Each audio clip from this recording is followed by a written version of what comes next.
I call the April 17th meeting of the Assembly Finance Committee to order. Ms. Wendell, will you note the roll? Thank you, Chair Wool. We have all Assembly members present in chambers, with Assemblymember Kelly present on Zoom and Assemblymember Bryson absent. Thank you. That brings us to approval of minutes. Any suggested changes to the April 6th minutes, which were a red folder item? Seeing none, those minutes are so approved. Which brings us to agenda topics. All right, so few opening comments before we jump in here. First, I want to remind everyone our agreements for the budget season are up there on the board. People can always add to them. I reviewed the Plus Delta activity we did at the end of the day on Saturday, what things people liked, what things people wanted to change about process. I just wanted to highlight a few things that I saw, if others didn't look at the full list. People generally liked the full day, so next year that may be something we try again. And they were very thankful to our finance staff for the binders and the preparation materials. Folks felt that it was a bit rushed in the morning with staff updates, and so next year we'll make sure they have more time. And if there are other topics that you feel like we didn't get enough depth on as a result of rushing, just let us know and we can make sure to circle back on that stuff. There were some comments on Eaglecrest and Bartlett. We moved forward on the budget for both of those pieces, but we know we're going to have to revisit more about both of those. So we have put a special place for Eaglecrest on your updated budget calendar. May 1st, Eaglecrest is and staff are gonna come back to us with some more information to continue that discussion. And BRH, I think we decided we're not gonna tackle BRH part of this budget cycle, but there are a lot of comments that we still need to be talking about that soon. And so there are a few places on this calendar where we might be able to fit in a special meeting. I'll leave that up to our mayor and staff to figure out outside of the finance committee meeting, but just wanted to make sure that was on people's brains. Some comments about the mill rate, wanting to continue that conversation. We'll obviously be continuing that conversation. Okay, that brings us to today. Our main topic is assembly. Madam Chair? Yes. Excuse me. How will we be continuing that conversation? Because the calendar only has mill rate way, way late in the process. And I know you and I have talked about it, but how will we be able to have a robust discussion about the mill rate a little earlier in the process? I don't have the answer to that at this time. Maybe you and I can talk offline. I think there's value to having it at the end after we've kind of seen what spending the assembly wants to do, but I know that it's a big conversation. We don't want to feel rushed through it. So, okay, today, assembly grants and community requests. Reminder to everyone, we are not making decisions today. We're not even really going to have a chance to advocate or speak our minds on these topics. The goal is to figure out what does the assembly need before those decisions are made. So those decisions will be made later in the process.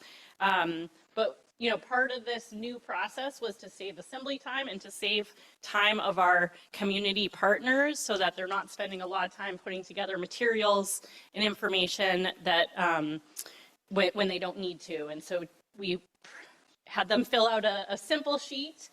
If there is more information you need from our partners or from staff, tonight will be the opportunity to identify that. So I'll talk a little bit about how we're going to work through this, but any kind of big picture questions about what we're doing today before we go into it. All right, so we're going to go. Oh, I see a hand, Madam Hale. Miss Hale.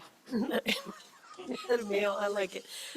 Just to confirm, the organizations requesting money are not here to answer questions today. They're just to hear our discussion. No, yes, they're here to listen to our discussion tonight. We don't want to put them on the spot in case there's some questions that they need to do a little bit more work on. Thank you.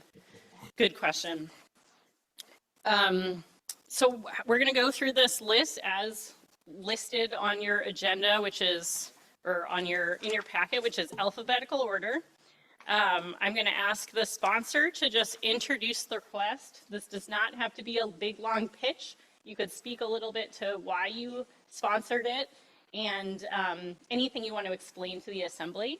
And then the assembly is we're going to open up to the assembly to see what questions they have. If they're easy questions that the sponsor or the staff can answer, we can get those done. But if they're bigger questions for the community partner, I'm going to ask sponsors to take note of those questions.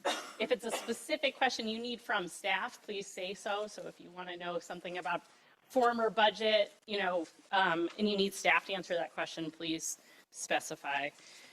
Okay, the only other thing I wanted to say before we jump in is you'll notice there is a marine passenger fee item on this list from the Capital, from the partnership, Capital Civic Center.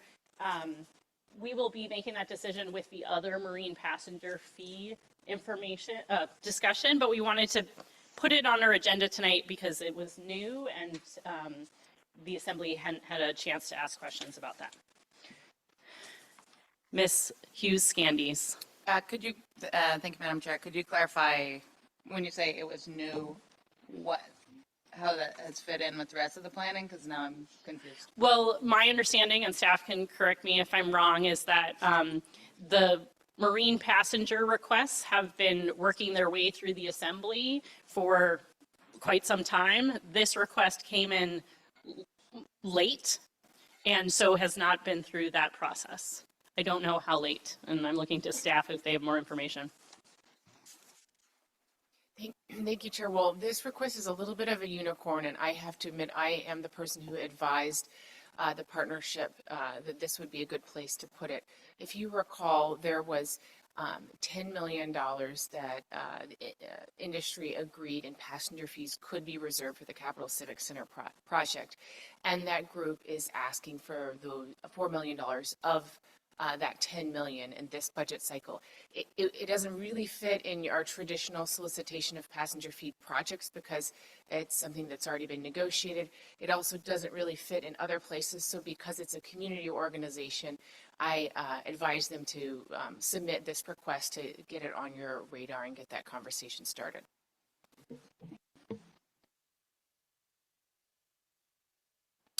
All right, we are going to jump in, and because of the alphabet, I get to go first. Also, people notice that Mr. Bryson is not here. He felt really bad. He was not able to be here. He had a last minute thing come up. I let him know that he would have another opportunity to advocate for the projects that he sponsored. We will still go through them on the list and identify questions when we get to those that he is the sole sponsor on. Okay. Alaska Heat Smart is a request I sponsored, and I think we all know how important the work that Alaska Heat Smart does in our community and towards our renewable energy goals. The reason that I wanted to sponsor them is, when I look at the list of all the things that we could do on climate and renewable energy, when I think about what's the biggest bang for our buck, they're at the top of my list, and they've shown a lot of success. I'm not going to go through all the stats. Those are in your packet. But one nice one, for every $1 that they spend of CBJ money, they have been able to match that with $3.5 of federal funds. I think the questions that you all will have is why this amount of funding and why for 3 years. In my experience on the assemblies in the past have indicated, they really want Alaska Heat Smart to be more sustainable, to be less dependent on CBJ moving forward. And, in my day job, I work on nonprofit sustainability, and I know that takes a while to get there. And so And I also know that it is very burdensome to have the instability of waiting every year for your funding. And so I went to Alaska Heat Smart and said, hey, could you put in a proposal that's less annual funding than you did last year? And maybe we could get the assembly to agree to an amount that would support your operations for the next 3 years. I know that, there's good rules around not promising future assembly funding, but I talked to staff about ways that we could, in this moment, provide them more stability that way. So I will stop there and see if the assembly has questions that partners, or staff could answer for them. Wahagidak. Yeah, can you talk a little bit more? So this would be 668,000 now if it was approved. That would then, so then Heat Smart wouldn't come back to us for 3 years? That's correct. So we could have two options, so that would be the case. We could allocate from fund balance, 3 years worth of funding. Staff would work on kind of doling that out over time. Or we could say, we want this in the manager's budget for the next 3 years. In either case, the community group wouldn't have to come back to us until, in 3 years we could revisit. Yes. Just a quick follow-up. So it wouldn't be 668,000 now at this one time. It would be doled out. So it would be 200,000 this year. The assembly could choose either of those options. But the partner, anyways, yes. Mr. Smith. Thank you. I think maybe kind of getting at the same thing. I guess my question was kind of why, I guess the reason you're proposing doing it this way is to provide the organization a little more certainty, though through either of those options, a future assembly could remove it from the manager's budget, or I believe, right? So it provides a little more certainty, but there is still an opportunity for a future assembly to change that budget as they can on pretty much everything. It would be similar, to like how we do CIPs. We allocate money for the future, but anyone at any time can decide we're going to reallocate those funds. But it does provide a certain amount of certainty that is the intent of the body. Madam Deputy Mayor. Thank you. I kind of like Madam Hale better. It's okay. No, it's good. If we were to, let's say we thought we've got enough fund balance now and we were to allocate that full 688, whatever it is, what you're saying is it would be allocated, but they would only get the first year. And then a future assembly could take it back if they wanted to crawl through the numbers. Correct.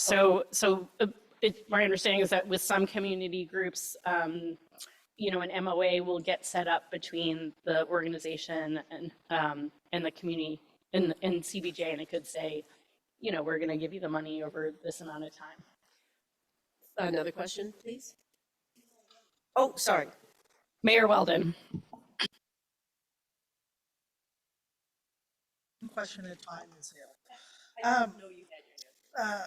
First of all, I want to thank Alaska Heat Smart for asking for a lower amount, and also the fact that they're now charging. So that would be my one question is, how much have they raised so far charging? And the chart on page 9 is a little confusing.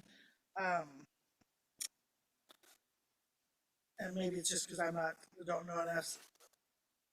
Do they only serve households in a specific range of value? Okay. I'm seeing nods from the Heat Smart folks, even though they're not doing it. So that was my question. Thanks. Great question. I'm writing it down, and we've got members of the audience nodding their heads. Ms. Hughes Candies. Thank you, Madam Chair.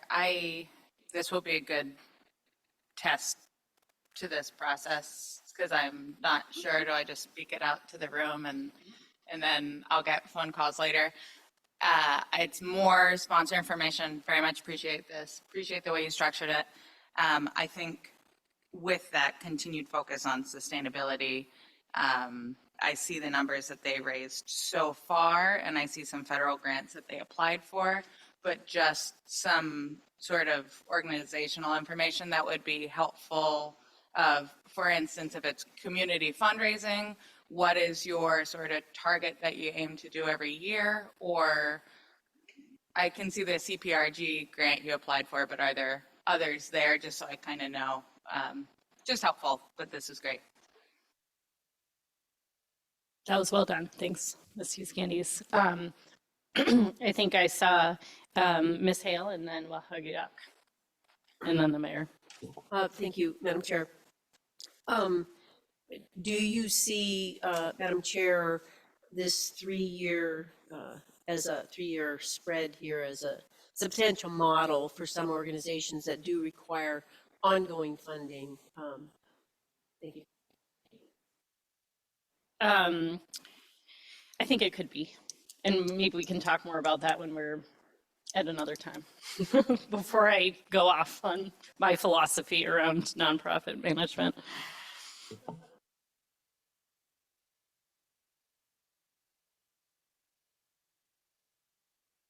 And then the mayor. Just a couple of things that I'd like to see moving forward, and this goes for all of them actually. Just maybe here when we have the breakdown of the information, how many times they've been funded in the past, what's that total amount?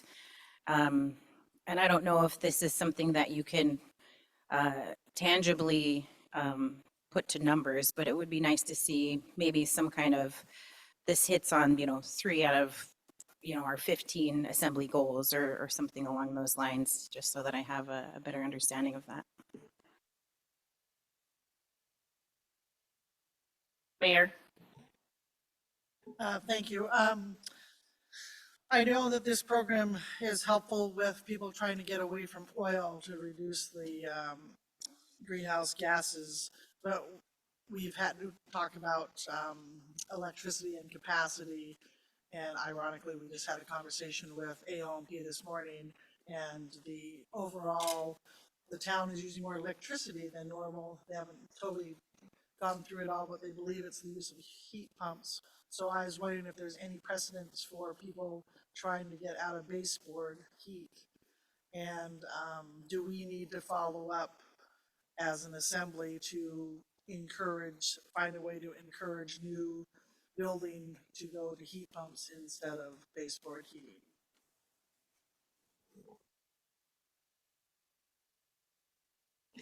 These are great questions. I'm sure our partners, Lasky Heat Smart, have lots of thoughts on that. Anything else? Are you ready to move on? Nice job, everybody. Okay, the next one is the Alaska Small Business Development Center. This is one of Mr. Bryson's requests.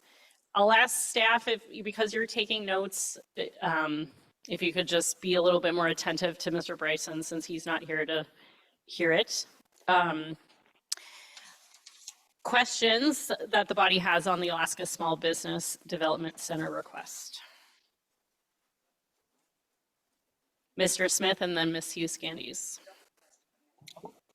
Thank you, Chair Wool. I guess for me, it almost felt like this request started off kind of following the format of similar requests, but then it maybe didn't carry through. Like, it didn't mention how much of their funding comes from other sources or if it's matched. So that was, maybe kind of similar to Washal-Hidak's question on just greater understanding of the budget of the organization, I guess, relative to the ask of the assembly. I just wasn't able to see. Can I just clarify, if they haven't filled out all of the buckets that we asked them to, asking them to do that? That would be nice. Yeah, that would be a good step. Yeah, thank you. Others? I had a question, which would be, are there other I know this organization exists in other communities across Alaska. Do they have similar funding arrangements in the other communities that they work in?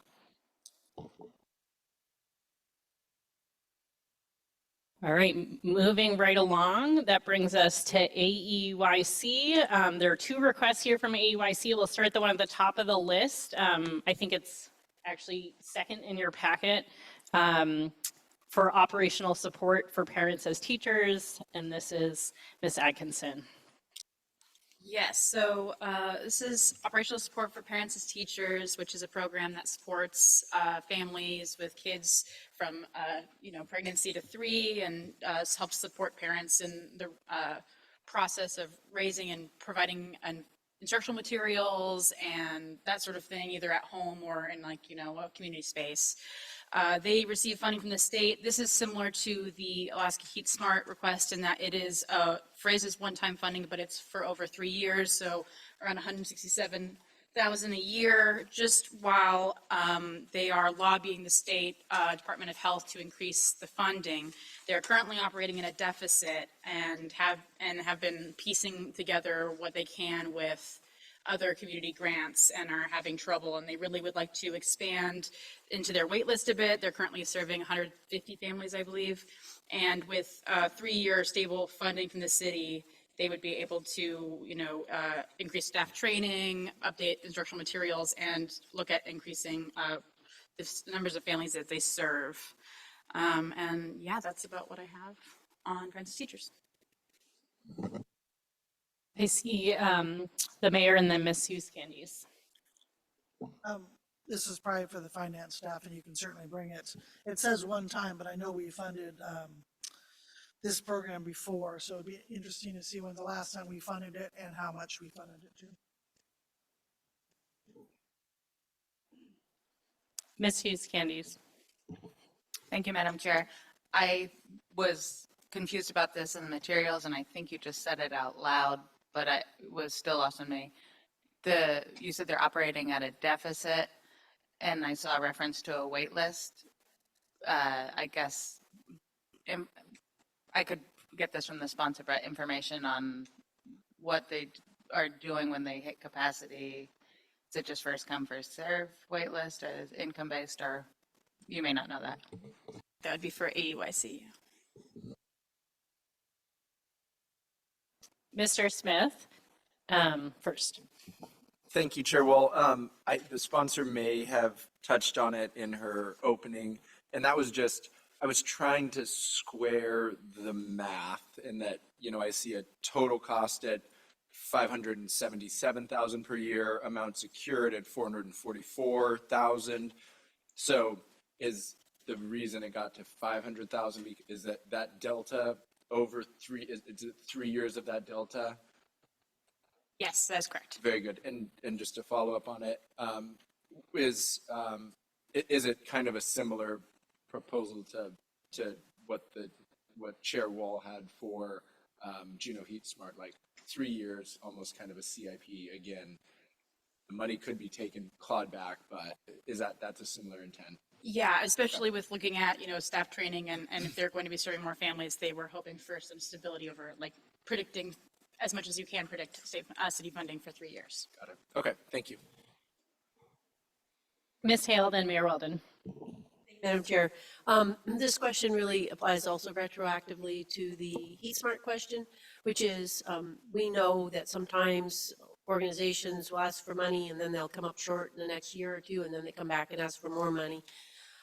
So if AEYC comes back and asks for more money, as well as Heat Smart in those 3 years, will staff be able to, and AEY and the organizations themselves be able to be very, very clear that they had made this 3-year request? So we felt that we were funding them for 3 years, just so that future assemblies will have that awareness. Thank you. Mayor Weldon, then Wahaga Duck. Okay, I'm with Mr. Smith on this one. I'd like to see their number broken down better, because doing my math, it shows difference of 132,000 times 3 is 398. That's not 500,000. So I'd like to see them break down their 500,000 where they're coming up with that number. Wahaga Duck.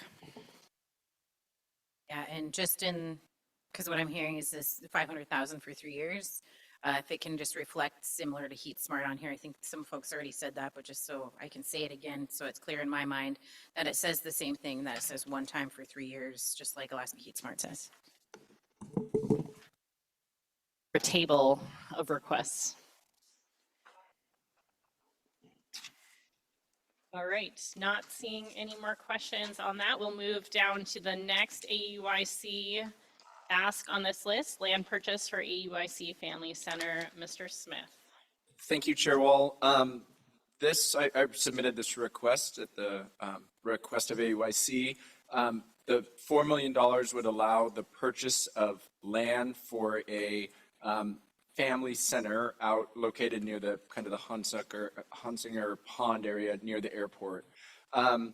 We know what AUIC does and the value they add. We know they help develop childcare. This funding would support their phase 1 of a family center, which includes childcare, and would help in terms of the organization has received a $5 million congressionally designated spending. This could help them build phase 1, which again would create childcare as well as some other benefits to the community. I just wanted to bring this forward to allow kind of further discussion and continued conversation on some of the plans of this and dreams of this organization. Thank you. Questions from the committee? Ms. Hale? Has AEYC done a deep dive on how they could fit the AEYC Center into either Floyd Dryden, where it would complement the Tlingit Haida proposal we heard about recently incredibly well, or into Marie Drake? So that would be my question. I wouldn't want to go any further without that kind of a deep analysis. Thank you. Just from what I know, I mean, when I've spoken with them about this project, there have been obviously very significant changes in terms of buildings and facilities.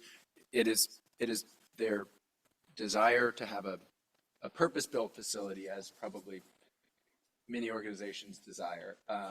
But I think it's a good question that we will relay back to the organization about possible use of Floyd Dryden and Marie Drake. Thank you. Mayor Weldon. I'm supposed to be writing these questions down, right? Okay. Let me get a piece of paper. To help your partners. Mayor Weldon. Perhaps we are one of those organizations that wanted a purpose-built building, but boy, we didn't get that either. Anyway, at one time they had also mentioned that doing a loan instead of just a full grant. So it'd be interesting to see if we could look at that also. But I think I would agree with Ms. Hale's question. Mr. Kelly, just so you know, I'm trying to look up at you, but if it feels like I'm missing you, please speak up. So far, everybody else seems to be asking my questions, so I've been good so far. Excellent. All right, that brings us to another Mr. Bryson. Oops, sorry, another question, Mayor Weldon. I haven't seen it lately, so it would be nice to see their revenue sources, their operating revenue sources for the years to come. Because as I recall, they were a little light on details.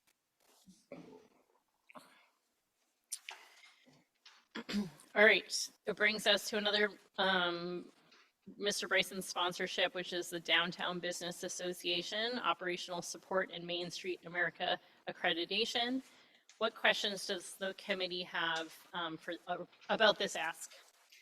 It's on page 41. Thank you. Ms. Hale, then Mr. Smith. Are you gonna let Mr. Smith go first? I went first last time.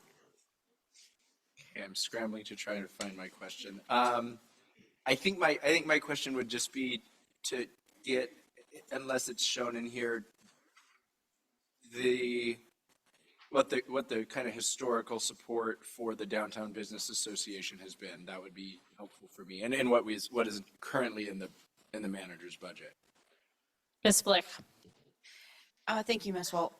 We can bring up the historical information, but I would like to remind the Assembly that it is also online on the CBJ website. Under Assembly Grants, there's a grant funding page, and the date, I believe, goes back to 2013.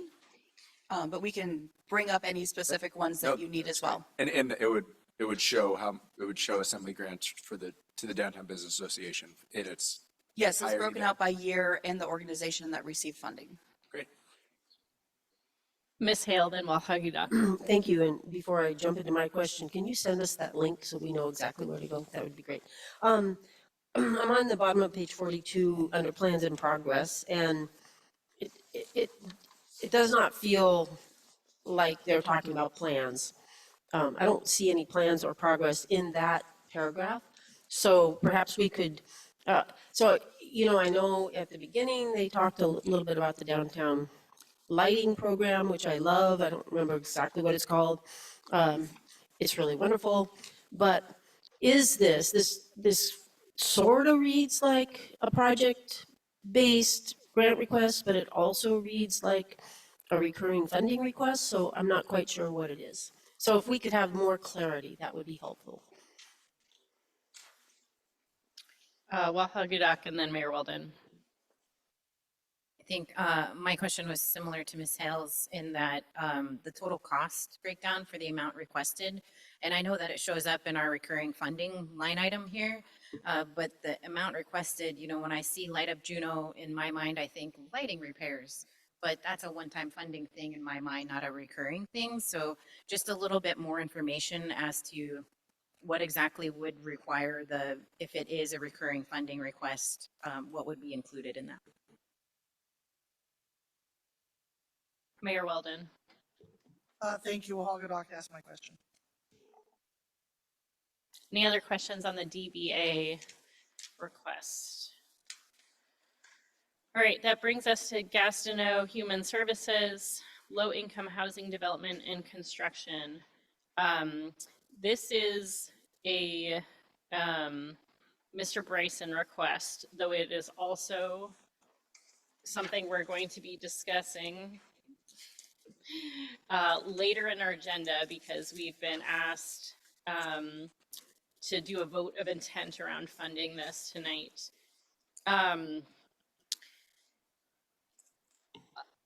I'm happy to take questions now, and we will have a more robust discussion about kind of the timeline and the needs for that afterwards. Ms. Hale. I am happy to try to represent this because I had worked with Ms. Skilbred and I talked with Mr. Bryson about it. So I'll say that what I think we're doing here, it's not the same as the Gastineau Human Services request for $2 million. So there's two separate $2 million requests and this one is different. This one is actually working with the coalition, which is the Juneau Nonprofit Housing Development Council, and having basically seed funding so that as, I'm wrong. I think that's coming. Okay, There, You're that talking about the project that you funded, but I think it might be out of order in the pack. Juneau, Or I'm- I'm sorry, I'm on page 54. Okay, sorry about that. is everyone clear where we're at? I'm sorry. No, that's all right. Apologize for messing up. We will get to that request under Juneau Community Foundation in a few minutes. Does anyone want to speak to the Gastineau Human Services or questions? I can speak to it. Sorry about that. Thanks for correcting me. We've been through an incredibly difficult conversation about the homeless camping and the closing of the warming shelter. And as I've spoken with people about the Gastineau Human Services request, basically that is funding to house people who have perhaps been addicted and have gone through treatment, Currently, that what happens is people then cycle back into addiction because they don't have stable living arrangements. So the Gastineau Human Services request is sort of like a final piece in order to get the rest of the funding to build 51 or 54 units of, and very basic units for people who have like 0 to very low income. I think it really, to me, it's affordable housing.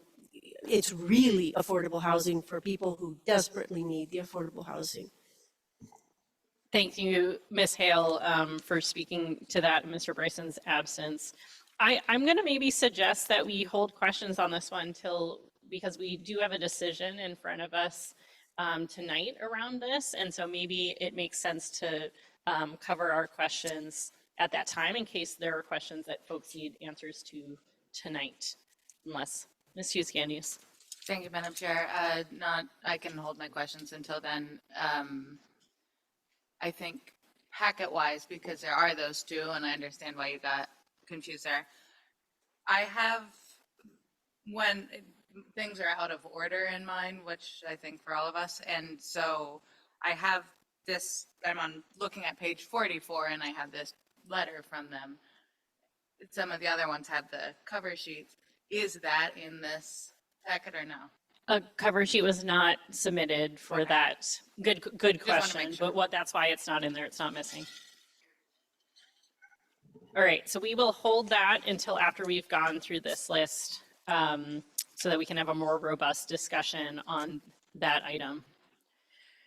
Okay, that brings us to the Juneau Arts and Humanities Council Operational Support and Regranting Program. This is Miss Atkinson.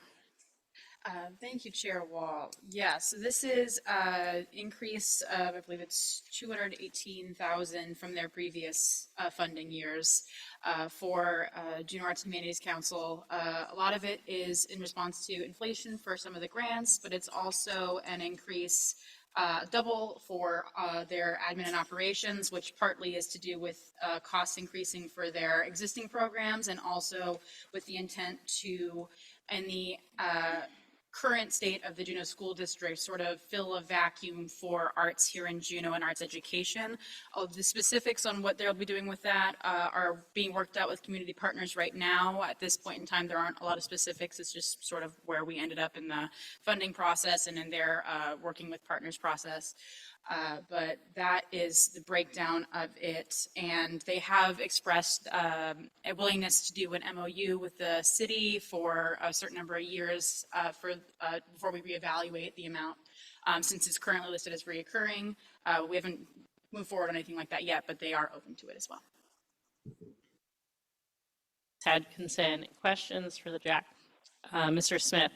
Thank you, Chair Wall. I would be interested in seeing other types of funding that the Jack receives, I guess, for this area. I don't want to make people, like have to open their entire accounting book if this is a small portion of their budget. But that would be interesting to know, and if there have been increases in other fund support or membership or other ways they generate funds would be useful for me. Atkinson. I will add that a lot of the money that we do give to the Jack is regranted, so that is a large portion of what we're giving them here. It doesn't all go to operations. I think a total of like 120,000 of their total request goes to like admin and operations. Most of the other stuff is granted out. Waslagidak. Yeah, if we could, maybe I could just get some clarity now, or we can kind of true up the table to the request later, or maybe I'm just reading it wrong. But the amount of the request says 420 on our cool cover sheets that we have. And then the recurring funding is 218, but it doesn't list the other 202 that says it's in the budget. So just a sure up of what amount are we talking about right now? Miss Wendell. The Jack is considered a partner agency of the Assembly and CBJ for their regranting program. There is already $202,000 included in the manager's proposed budget, which reflects flat funding over the FY24 budget. The $218,000 is in addition to that amount. Then the cover sheet should not read 420,000 for their request. It should just read 218. Is that correct? 420,000 would be the total funding that they would receive from the assembly if the additional $218,000 is approved.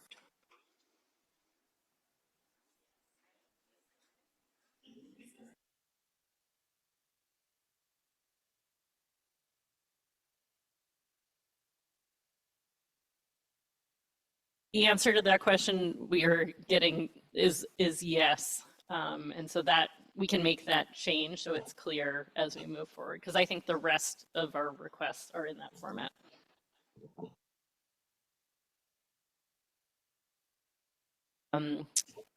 Ms. Hale. Thank you. I have had some good conversations with Mr. Hibshin, and I encourage a conversation before our May 1st date, and so we can have answers between Mr. Hibshin and Superintendent Hauser, just so that we can make sure that the intent to assist with education while JSD has this difficulty is actually can be fit in, and I believe it can, but can fit into the school district.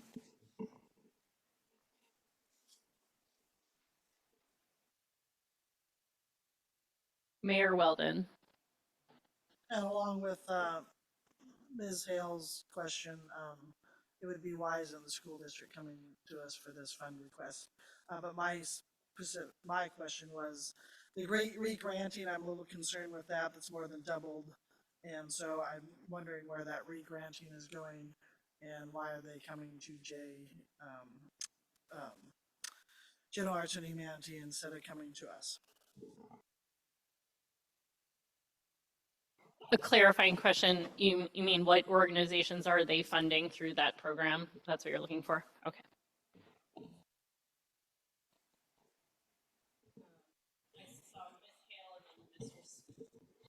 Sorry, Ms. Hale and Mr. Smith. The other question is on page 46 of the packet, line 4, project support. It might be perhaps the JAC can work with their board or others who have sort of a deeper dive into assembly documents, because I am certain that the arts have been mentioned in some of our community plans. I just don't have my finger on exactly where they are. And so that would be good, like in so many of these other requests where people can point to this of the assembly's goals or whatever.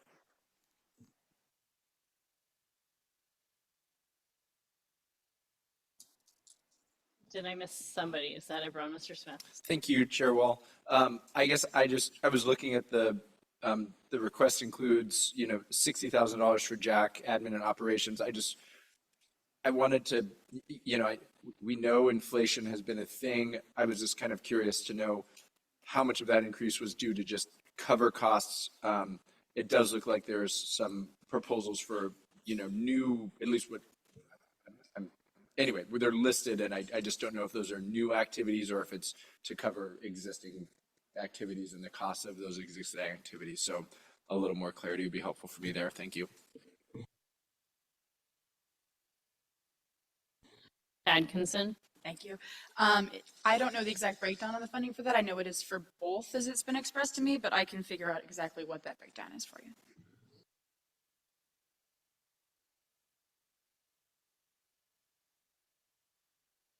All right, looks like that brings us to Juneau Community Foundation, build housing for homelessness, low-income populations. We already got a preview of this from Ms. Hale, but if there's anything else you want to add, Ms. Hale, you're welcome to readdress the body.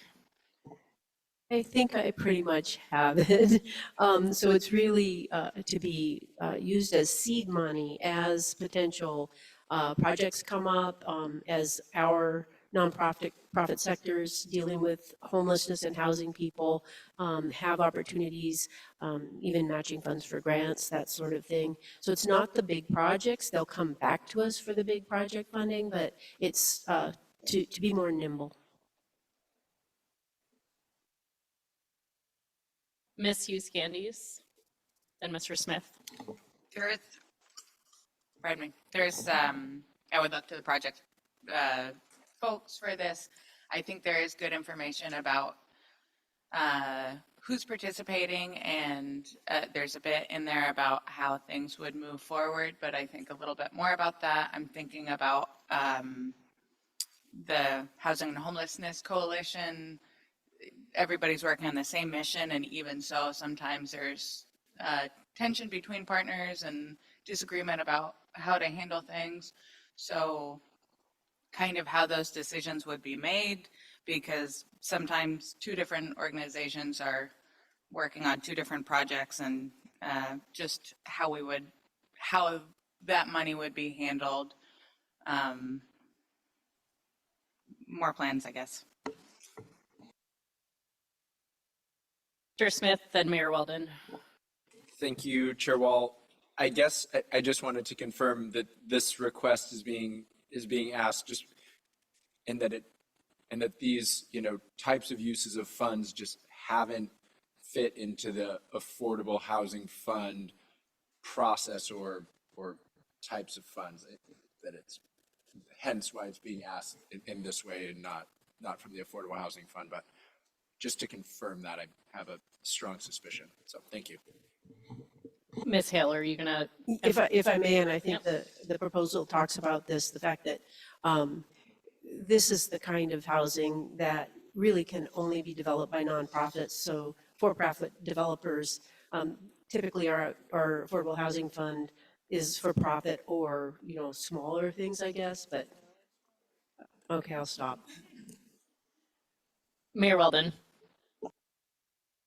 Thank you. I'm having a hard time distinguishing this project from Gastown Human Services other than just two different agencies. They're both looking at $0 to $60,000 and say people that would be hard to house. So I would like to know more of what's the difference between these two, and especially since this is such a big dollar amount and we don't have many dollars, would they do with less?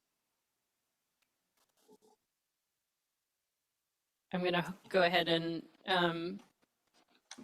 ask a question. I think, similar to Mr. Smith's comments, some clarity around kind of the different avenues that there are to seek this type of funding and why this one is particularly needed. I love organizations being able to be nimble, but what I wouldn't want to be in a position of is having money granted through this program to a project, that same project come back to the assembly, either through the Affordable Housing Fund or directly to the assembly, or, maybe people think it should be part of the Affordable Housing Fund. Like, that gets confusing. These processes are onerous, and that can be frustrating, but a lot of times we have processes and for a purpose. So I'd want to kind of understand the difference between, those processes. Mayor Weldon. Just kind of piggyback on what you were saying, I'd like to see where the state fits in here, because typically the state takes care of low-income housing, and then the city has helped with everything else in the past. And I know it's challenging times with the state, but the city can't do everything. So my question would be, where does the state fall on this? Because it seems like the other project that we'll talk about shortly does have state funding.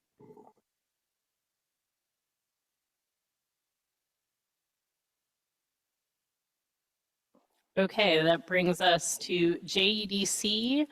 The first two items here from JEDC, the first one is Choose Juneau Research Project, Juneau Economic Development Council, Choose Juneau Research Project. This is Bryson/Atkinson/Smith. I will say Ms. Atkinson and Mr. Smith, you're both welcome to say some words if you like, or choose someone else to say words for you. No, that sounds good. Had expected Mr. Bryson to do it, but I will give it a good shot. I think the goal of this one-time funding, which is matched with some JEDC funds, is to really help us better understand who is coming in or leaving Juneau, why they stay here, and just much more granular data on demographics, employment, and just better information on what brings people to town, why they leave, or why they stay, and just I think the goal is to better help us make policy decisions or other decisions to appeal, if we decide to certain demographics. I think it just will provide us that information so we can try to be more strategic in our policies.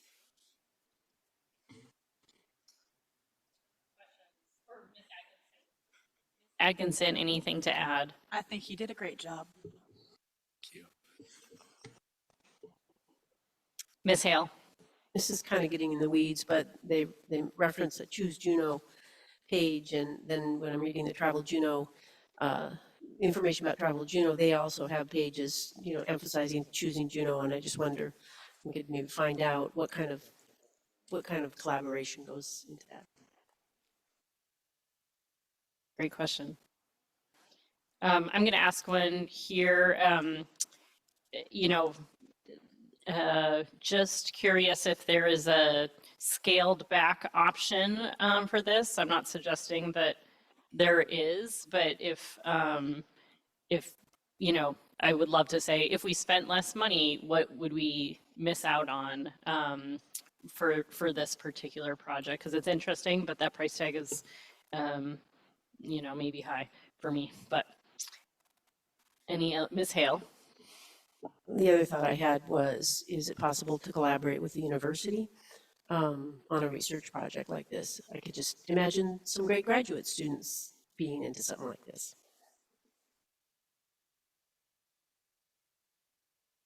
Great, I'm going to move us on to the next Juneau Economic Development Council item, scenario thinking, strategic long-term planning tool. This is Mr. Kelly and Ms. Hale. I'll let you both duke it out for who wants to speak first. I'll volunteer as tribute first. So this item, scenario planning, some of you may be familiar with it from other events the JEDC has held in the past. I remember shortly before I was sworn in, JEDC held an event over at K2 where they invited a lot of the community and incoming and I think existing assembly members to come into. They also did this event at their most recent innovation summit. So this scenario planning, it basically allows us to kind of, instead of like looking forward like we, I think, are typically used to doing to solve most problems, it has us going to that future point and looking backwards and trying to figure out how did we, here's this future that we want to see. How did we get here? Or alternatively, looking at a future that we desperately want to avoid and making sure that any decisions that we make going forward are designed to avoid that situation, such as perhaps, you know, I almost dare not speak it, but such as like the capital moving, or such as, you know, our current demographic changes. You know, people, you know, it's no secret that our population is staying relatively flat numerically, but also aging. And so if we want to look at a future where we have a vibrant economy and housing aplenty and people, you know, everybody having jobs and homelessness reduced, how do we get to that point? And so this scenario planning, it involves, you know, bringing in experts to kind of look at these different scenarios. It brings in not just assembly members and leaders, but, you know, members of the community. So it kind of gives everybody a chance to kind of get involved with the planning. I think what I think is great about it is that it also, I think, has the potential to give the community a better insight into understanding why we're making the decisions that we're making. And I ran on wanting to, any funding that we spent would be towards an investment. I think this would be a great investment in planning for our future. Thank you, Mr. Kelly. Ms. Hale, anything you'd like to add? Just a few things. We also did a very compressed version of a scenario planning at our assembly retreat. And that's when we went, okay, housing, housing now. So we've been saying that for years, and it took on even more urgency. And at that innovation summit that Mr. Kelly and I and Madam Mayor were at, and I don't know if anyone else from the assembly was at that, we did where we walked through a very compressed version of scenario planning. And there were some great ideas that came out of the groups. It was also very hard because we had to work very fast and very hard. One person suggested that we rebrand RAIN. So that was pretty fun. So what I really liked about it is that it's not just reacting. Often we have to just react at the assembly level. It's not just taking stabs in the dark. Well, let's try this and see if that sticks. It's thoughtful, it's methodical, and it's creative. And there is a broad group that supports it. The Chamber of Commerce is on board with the idea. There are many different organizations and entities. There were many organizations and entities at the Innovation Summit. So it would sort of build on that and have a broad group of maybe 45 to 50 representatives from different aspects of Juneau involved in this scenario planning. Questions from the committee? Ms. Atkinson? Thank you, Chair Wall.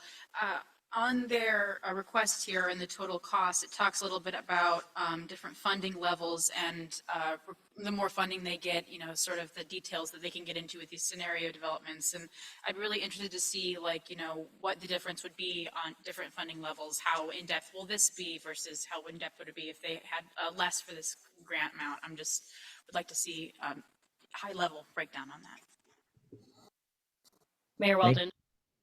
Ms. Atkinson answered my question, I think, just where is this $80,000 coming from? Yeah, I'll just leave it at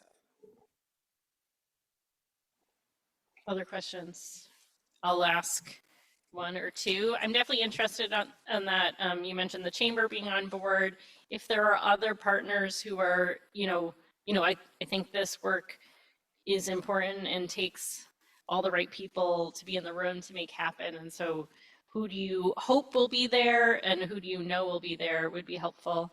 I also would love to hear from staff on kind of intersection of this in our comprehensive planning. I know they're different and I understand the differences, but it would be helpful that those are informing each other and that that there's a collaborative approach there. And so maybe this is a question both for JDC and for our staff, but to work together on the answer to that. But I'd love at least something that we can tell the public about, especially if we're asking them to show up for these, that we're not confusing them with kind of things that seem similar to people who aren't in the weeds about the difference.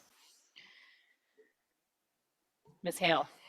Thank you, Madam Chair. One thing I did want to point out when I spoke with JEDC about this request was the importance of it being collaboratively led. So not just JEDC leading something, so it kind of becomes a little bit stovepipe, but actually very broadly a coalition leading the effort.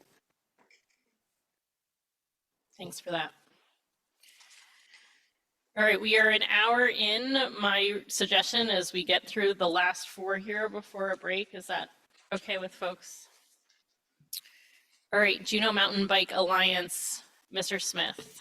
Thank you, Chair Wall. I'm honored to be the sponsor of this smallest one-time funding request found in the packet.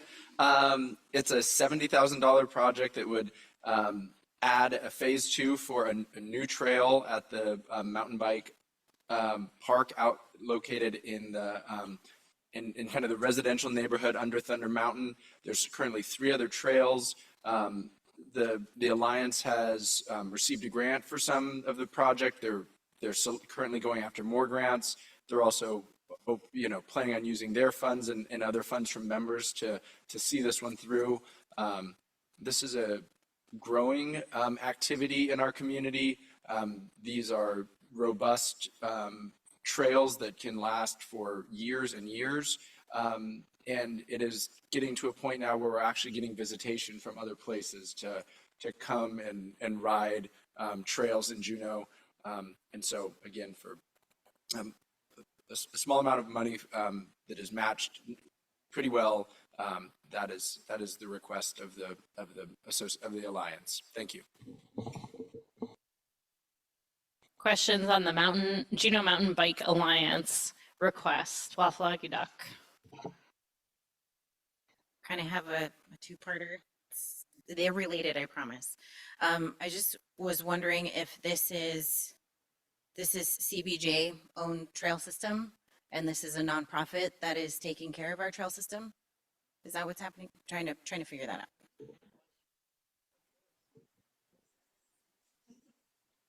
I don't actually know the land ownership. Very good question. I will follow that up.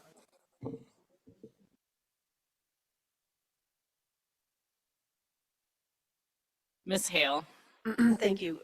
At the PrAC recently, there's been conversation about a trail above the flume, and I can't remember the name of it, and competition between mountain bikers and hikers. And I do know that the river, the Mendenhall River, used to go down the base of Thunder Mountain, actually. And so there's like sort of almost a trail there already. And is that an issue on this trail, and how is it being addressed?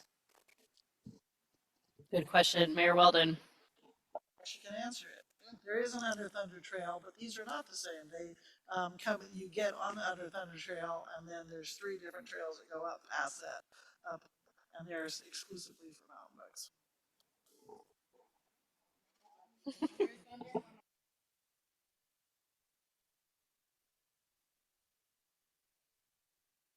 Seeing no other questions, we will get to Sealaska Heritage Institute STEAM Fab Lab. As we get towards the end of this list, I will say, as someone with a last name that begins with a W, I feel for you all that have to go last because of alphabetical order. It's rough. This one is Mr. Bryson and Mr. Kelly. So we're going to turn it over to you, Mr. Kelly.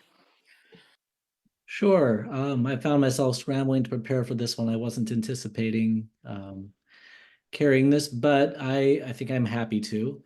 I'm a supporter. I signed on as a co-sponsor for this one because I am a supporter of education.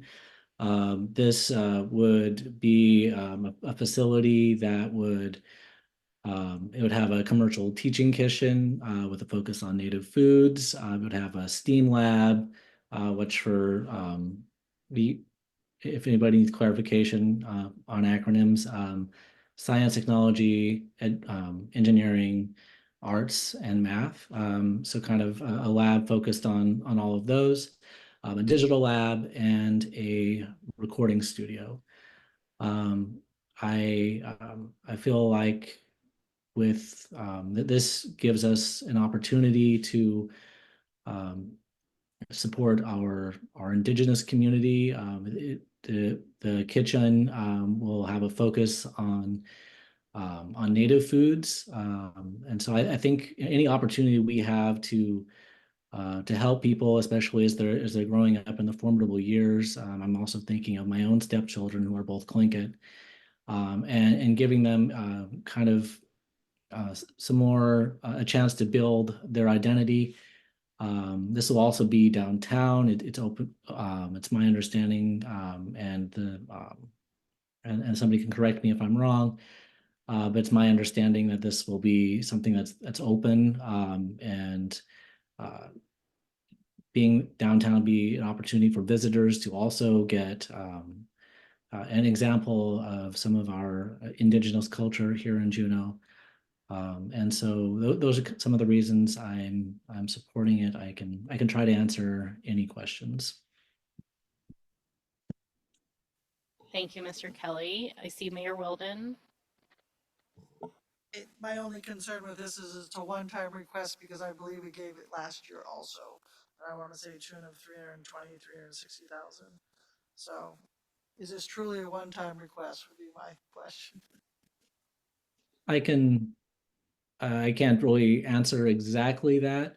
What they did tell me is that they did come to the assembly last year with a $500,000 request, They didn't get, they got the 320,000, but they were also, I guess it was expressed at that point that they were invited to come back to the assembly and ask for more in future years. They've also shared with me that some of the financing, for example, from the Rasmussen Foundation and others, hasn't come through. And so there is some unanticipated lack of revenues. I'll just say that the Rasmussen and then there's one other grantor that they're paused currently. So, yeah, those haven't come through, but I did have two things that I was hoping to get more information on. One is, I'd love to see how the STEAM Fab Lab turns into careers for people, our kids who live in Juneau. And then the second is kind of, Ms. Hill asked this before about the JAC, but, where's the interface with our school district and how do, some of these complement the school district's deficit, I guess you'd say. Thank you. I'll note those questions. Mr. Smith and Ms. Hale. Thank you, Chair Wall. I guess kind of in addition to Mayor Weldon's question on the amount last year, and I could go and find this too, is just I couldn't remember what the intent of the grant last year was for. So if we could be reminded of that, that would be helpful for me. Thank you. And that may be something that staff could help us with specifically. Ms. Hale. Thank you, Madam Chair. So the 320,000 number came up, and on page 2 in the total cost section, number 6, it says 320,000 CBJ FY25, but the request for FY25 is 500,000. So my question is was that 320,000 in FY24?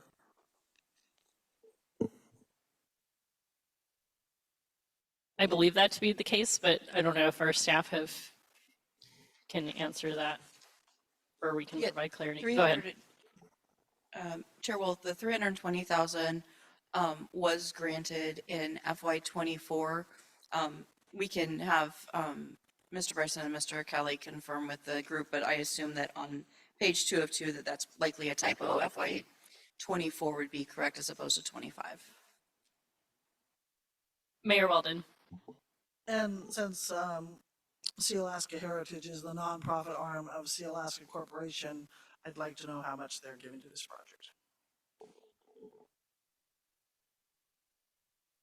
I've noted all those questions. Thank you.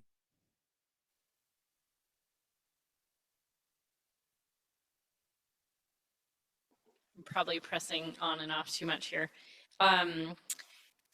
This brings us to the Partnership Inc.'s request for Capital Civic Center Phase 2 and 3. Again, we will take up this decision when we talk about the other marine passenger fee requests, but because this is new to the committee as a request there, we've got some time here to identify questions. Go ahead, Ms. Hale. Thank you. I'll try to be brief. We all know a lot about the Capital Civic Center. We've had ballot measure that has failed to provide funding, and so there's a renewed effort to actually secure private funding for this. However, CLIA and the key information about CLIA is at the bottom of page 69 in the footnotes. So there was an assembly resolution amending the settlement agreement with CLIA to indicate that up to $10 million could be spent on the Capital Civic Center. And CLIA then actually wrote a letter to that effect. And so that is also mentioned here. It's also important to know that for CLIA and their member lines, the Capital Civic Center would provide a relief valve if, for example, there were a fire on a ship or something like that, and a lot of passengers had to have a place to go or to stay. And so that's part of the reason that their funding is agreed upon, and also just because it would be an area, a place for both visitors and locals. So private, they're moving towards private funding, but they're making one request, 4 million of that 10 million now. Ms. Hughes-Gandies? I think my question would just be additional information about the amount, why that amount this year. Ms. Atkinson? Thank you, Chair Wall. In that footnote, I notice it says over no longer than a 5-year period. Is that a requirement to get 10 million in the next 5 years? Is that something they're going to be seeking in future years from us? Do we know? That would just be my question. Answer that actually, and it answers Ms. Hughes-Gandy's question probably as well. So yes, and I think they indicate that in their request. I can't point exactly to where, but yes, they would do.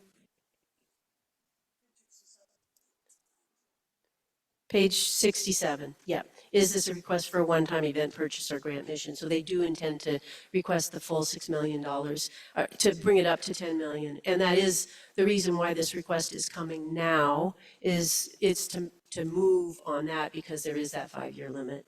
And they are increasing their private fundraising. You're raising your hand. Ms. Hughes-Gandies?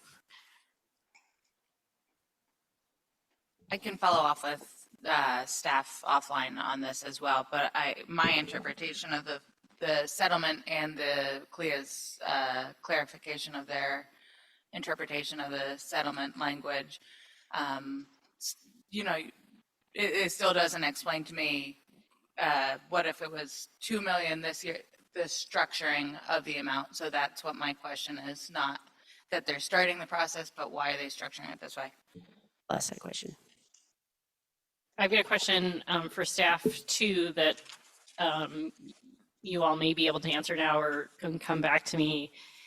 I have got a fuzzy memory of kind of starting trying to start a strategy where we were allocating $1 million each year to this project when Mr. Watt was our city manager. I thought we had done that. Looks like we did not do that. Am I crazy?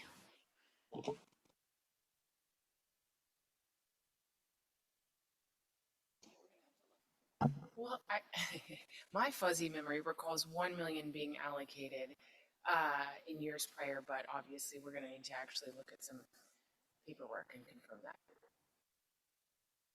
Just confirm that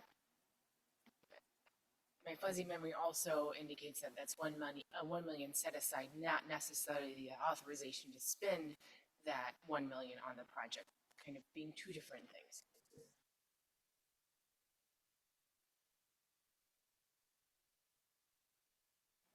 All right, that brings us to our last requester, Travel Juneau, visitor count research. Mr. Smith. Very good. Thank you, Chair Wall. Sorry you've heard my voice so many times tonight, but this is, I sponsored this request as a previous Travel Juneau liaison. The intent of this one-time funding is to answer the big question that we ask and are frequently asked: how many independent travelers came to Juneau this year? This number supports that research.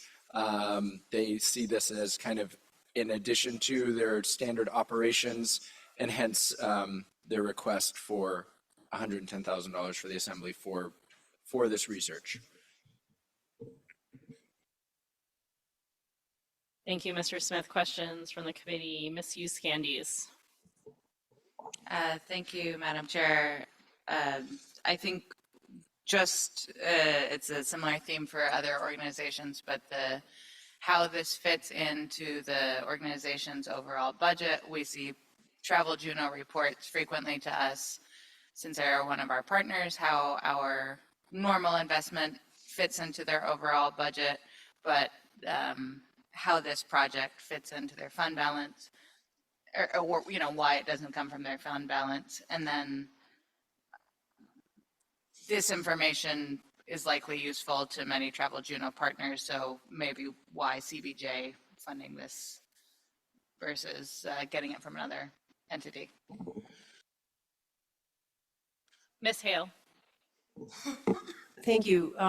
The question I had when I was reading the discussion of this was, we'll have baseline data and then we can compare that to future trends, but how will future trends be measured?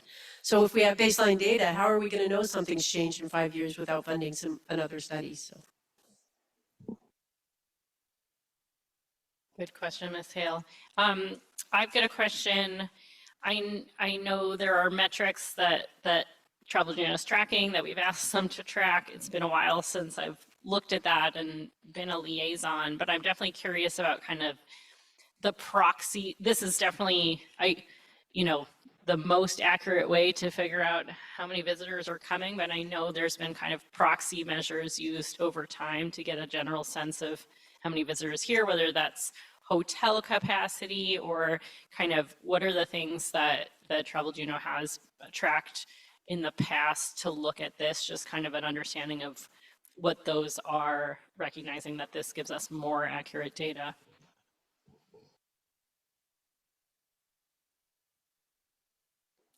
All right, that brings us to the end of the list. Before we take a break here, I'll just let people know what happens next. So we have another opportunity to hear answers from those questions on May 1st. This is on our agenda. And so I would just ask if people have written material they'd like to provide the Assembly on some of the answers to these questions. I know the staff will be putting together a packet the Friday before, which would be next Friday. So not a lot of time to get that in the packet, but we still will not be making decisions on these until we get to the pending list. So definitely the sooner you can get that information, the better. Ms. Hale. Will, at the May 1st meeting, or at any point, will participants from the organizations be able to answer questions? Yeah, the intent is that on May 1st to invite our partners who can participate to be here. And if there are questions that have not been answered by on paper and other means, that we'll have an opportunity to bring them up and ask questions. I'm hoping that will be a light ask of folks. And if people can't make it, they can certainly work with their sponsors on getting us that information, but that would be the intent. Good question. All right, we are going to take a 10-minute break. So we'll be back at 7. I have a flight tonight, so I'm going to try to get us done soon, and I'll pass it to Mayor Weldon if we don't get there. Mr. Kelly. Mr. Kelly, we're coming back. All right, that brings us to item number 3, vote of intent for the Gastineau Human Services funding request. Mr. Barr, will you kick us off with kind of why this is on our agenda and what the intent is here? Happy to, Madam Chair, thank you. So a little bit ago, I met with Gastineau Human Services, and you also have, of course, in your packet, their $2 million request for their project. They're on a tight timeline, which is why you have this, I guess you would say, out of order in your packet tonight. They're seeking, I believe, $9.5 million in other funding for this project, and as part of their grant requests associated with that $9.5 million, they need to be able to say in their grant applications that the Assembly will fund that $2 million request. There was not, at the time that we learned about this, there was not time, for a 2-meeting regular Assembly, supplemental appropriation process. And our understanding is that the grants that they are applying for would be satisfied with a motion of intent from the Assembly at this point in the budget process. And then, you know, you would make your normal decision. As you would effectively be deciding this tonight with that motion of intent for the purposes of their grant application. But the $2 million would be part of your normal budget process. You would see it on the pending list as an item that you've already decided if you voted for that tonight. And it would be in your FY25 budget. Mr. Smith, I know you have maybe some additional context. Yeah, thank you, Chair Wall. Mr. Barr, when I had talked with the folks from the project, they said having an ordinance introduced prior to a vote to introduce the ordinance would maybe be satisfactory. Is that different than what you understand? And maybe we should, yeah. They are, thank you, Mr. Smith, through the chair. They are here. We could certainly ask them. My understanding is that their granting agencies need some certainty, right? And so a motion of the assembly of intent is more than an ordinance being introduced. I'm not sure if simply introducing an ordinance by their deadline would be sufficient or not, but that's not my understanding. Okay, thank you. Just, you know, obviously we can have a discussion and see where people are, you know, anyway, yeah, to see where people are and how comfortable they are with the vote of intent, or I think at a minimum, getting an ordinance introduced would be good, and then that would keep us kind of in a little more regular order, as well as allow people to learn more about the project. I'm supportive of a vote of intent, but I want to give our members time to understand this as well. Thanks. Ms. Hale, did you have a question? Questions from the committee? I don't have a question, I just have one clarifying comment because I wondered about it. So in the 4th paragraph, there's reference to federal home loan bank funds. That's not a loan? Can you speak up a little? Okay. Sorry, my turn.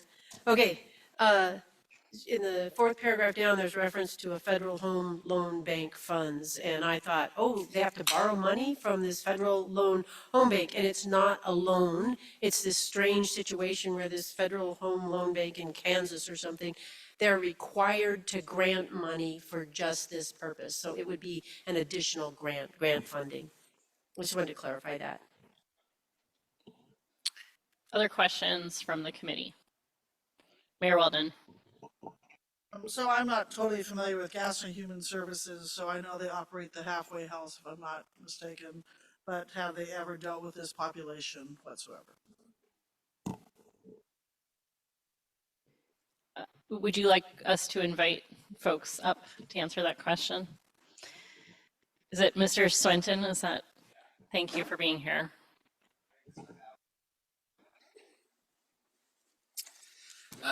Yeah, so we run the Halfway House. It's a 40-bed facility for people coming out of the correctional system, many of whom are receiving substance use treatment. Part of that contract includes substance use treatment for the residents. We also operate a 19-bed residential substance use treatment program called Mount Juno Counseling and Recovery that we opened in Q3 of last year. And we're keeping those beds easily filled up. And we also operate a 20-bed transitional living facility for people coming out of homelessness that people can stay in for up to 18 months for significantly reduced rent, $400 a month, while we help them get on their feet with employment and medical case management and those kinds of things. Does that answer the question? Ms. Atkinson. Thank you. So would the intent be to use a lot of these units for people who are coming out of that transitional housing program? Yeah, we would anticipate people coming out of all of those programs. You know, we are kind of the de facto substance use treatment provider here in the community. That's our what we get so many referrals from our community partners. For example, Rainforest Recovery regularly sends people that complete their high intensity program to our program for a lengthier kind of launch. And we think we would have an easy time filling it just with our own people who are coming through that program, but we have a very strong partnership with the other community agencies in town and would anticipate a lot of referrals coming from them. Ms. Hughes Candies. Thanks, Madam Chair. If you could speak to whether it would be satisfactory to you to have in ordinance introduced that Mr. Smith touched on, and then I have a second if no one else has one. Certainly, we welcome anything you're willing to do, but having a, what's the language? A motion of intent would likely be more solid for our application to the Federal Home Loan Bank of Des Moines.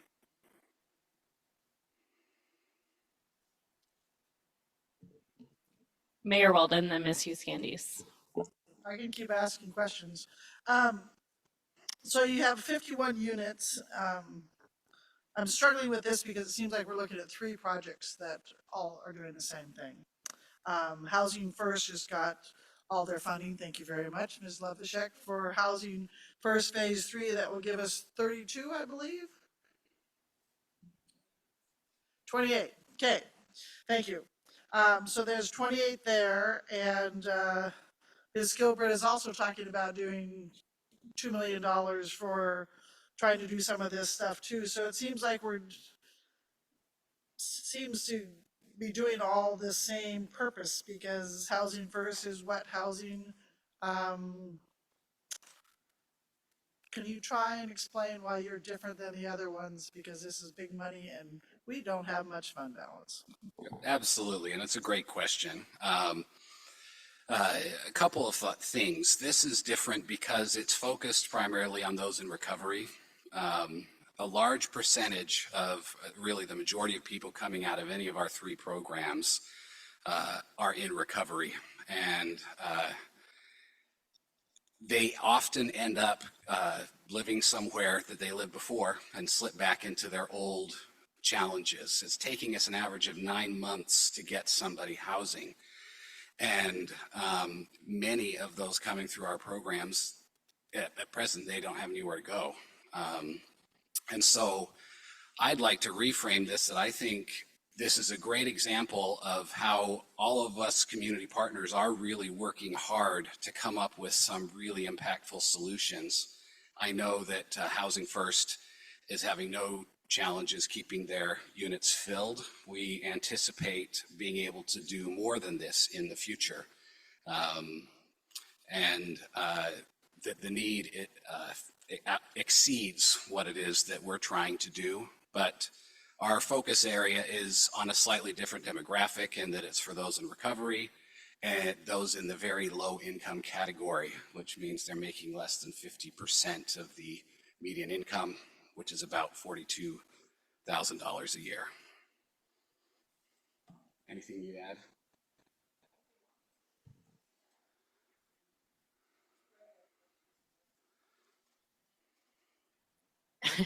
Sorry, I'm losing track of order here. Mr. Smith.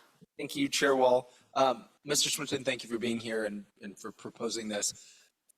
Would the housing you're proposing here, would that help house people that had been like in the Breakwater Inn and some of those other facilities that I know have now closed or are now changing their business model away from providing housing to? Absolutely, yeah. So these are people who are typically experiencing chronic homelessness. They're ending up back in our programs over and over again. We really feel that giving them that strong foundation by having permanent housing available that's affordable, with the treatment services on site that are available to them, we think long-term it's going to have a significant impact on reducing recidivism. Just to follow up, so do you anticipate any issue? How quickly do you think you can fill these beds? Should it be built? Well, we're giving ourselves a year, but we anticipate it would be faster than that. We'll certainly, part of our planning, we've built in planning to hire and flesh out a department to oversee this facility. so that we can fill it as quickly as reasonably we can.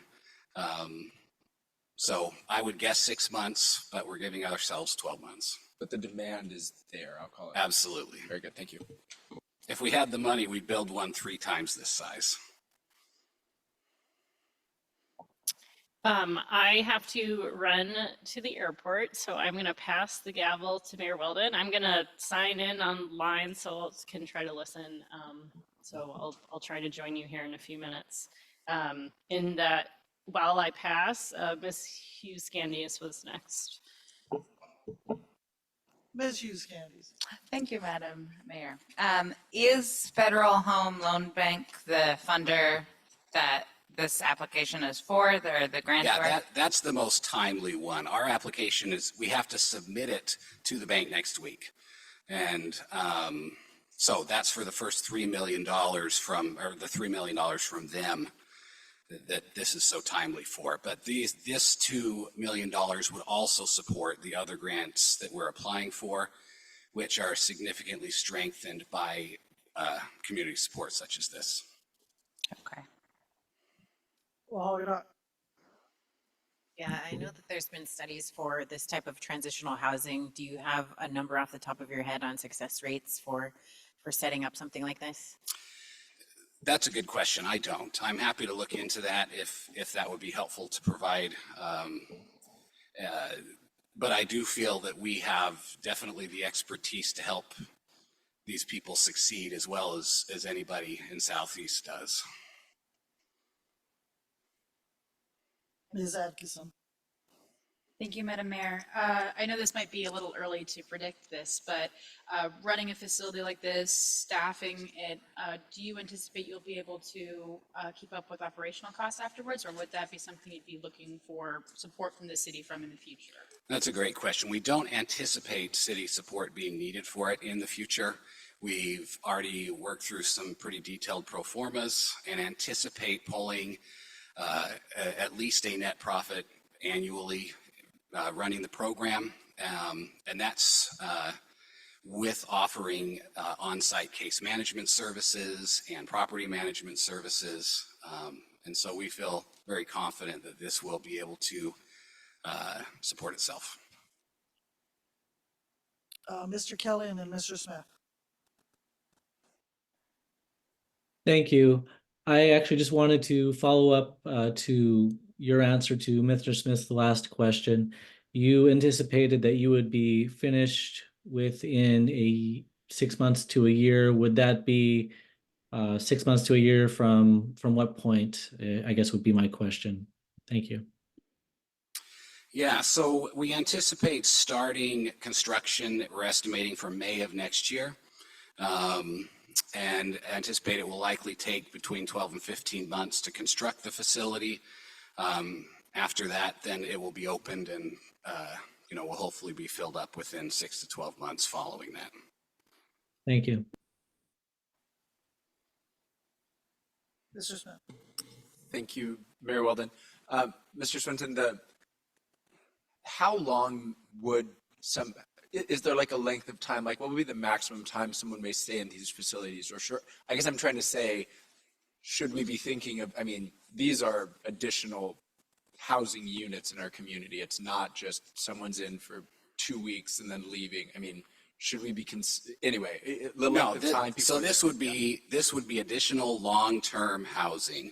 We have 79 beds on site right now that are all for programs that last anywhere from 6 weeks to 3 years. But our goal is typically to help graduate them on beyond that. And this facility would be a place they could go, or others dealing with similar challenges could go, and they could stay as long as they qualify in the income category of very low income.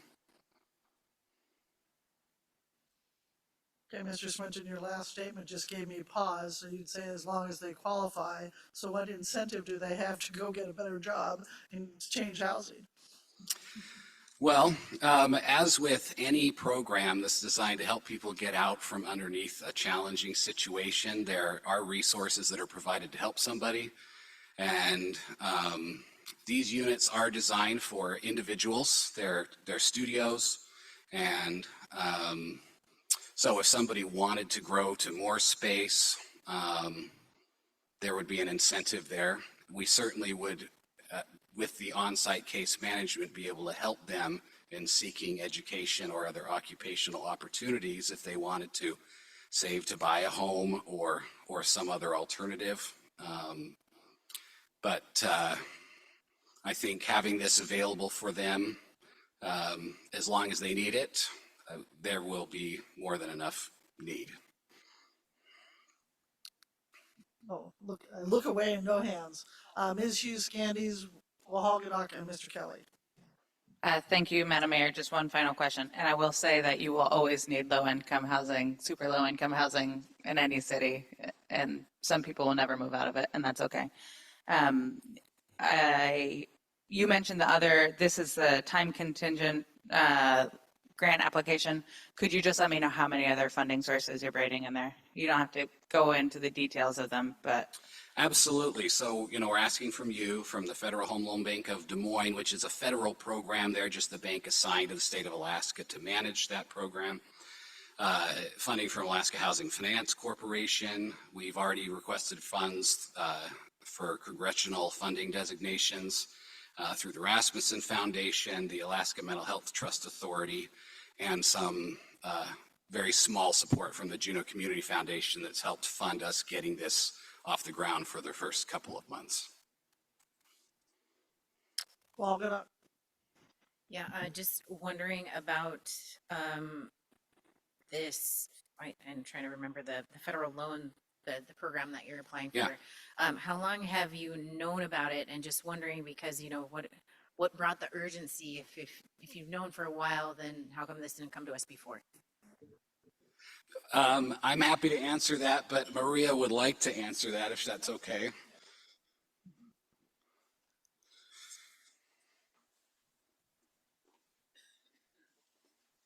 Ms. Loveschark. Thank you. So Juneau Housing First Collaborative will assist this project as a developer and operator.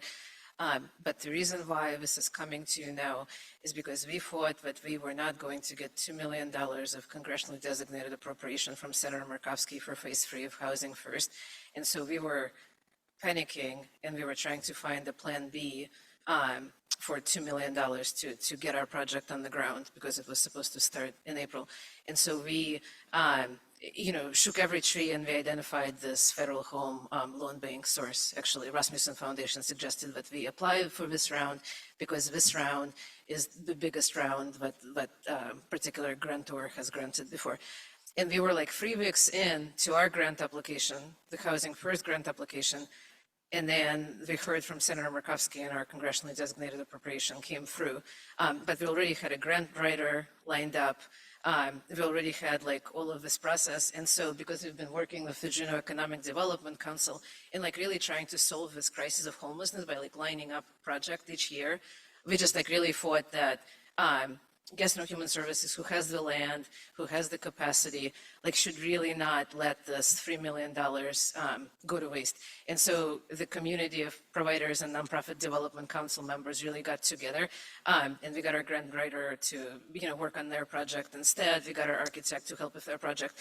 And so, but that's the reason for this very strange timing, is because it was all lined up for another project, but then the other project got funded and we didn't want to waste this opportunity because we have a housing crisis on our hands.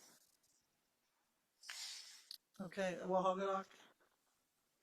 If I could add just one little thing, I do want to, this isn't a project we just decided to do 2 months ago. Our board we have had initial architectural drawings in hand for several years and been waiting for the right time. We were anticipating 6 months from now to really begin the push for fundraising on this. But this potential $3 million we can seek from this program is too good of an opportunity to pass up. So we have sped up that process. Mr. Kelly. Thank you. My question is to follow up to your answer to Madam Mayor's question. I think it's great that you are providing services and making it easier for people to move up and change their lives. I'm wondering more along the lines of incentives. With this program, are there certain rules and restrictions that they would be facing that they wouldn't be facing if they had if they were living independently and had their own housing that might encourage them to try and pursue those freedoms? Mr. Swinton? Yeah, so really this is, as I mentioned, focused on recovery, and a lot of people likely coming out of the reentry programs too. And so the incentive for them is to be in an environment that is very comfortable working around and trying to help reduce the use of the various substances that are plaguing our community right now. And so being in an environment where they know the entire building and the campus of support are there to help them should they have a relapse or a challenge, I think is the biggest incentive that can really help lock this in. Statistically, chances of somebody relapsing who has a history of addiction is almost guaranteed. That's what the research shows. And then creating environments where we can catch the relapse quick and help them very quickly is the best antidote to that. Thank you. Thank you, Mr. Kelly. Another item of concern to me is you say you'll serve individuals in Juneau and Southeast Alaska. So my question would be what's your percentage between Juneau and Southeast Alaska in your programs right now?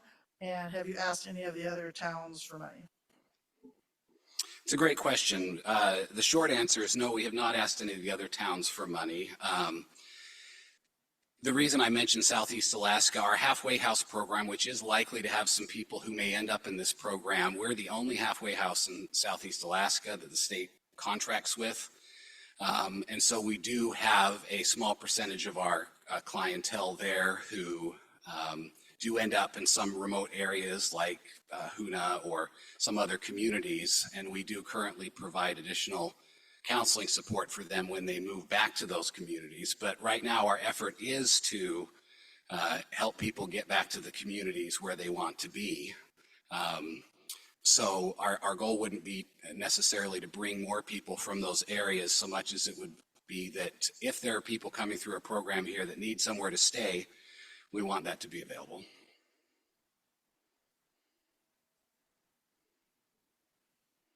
And then what is your drop dead date for us? Because what we're missing in all of this is any kind of public process.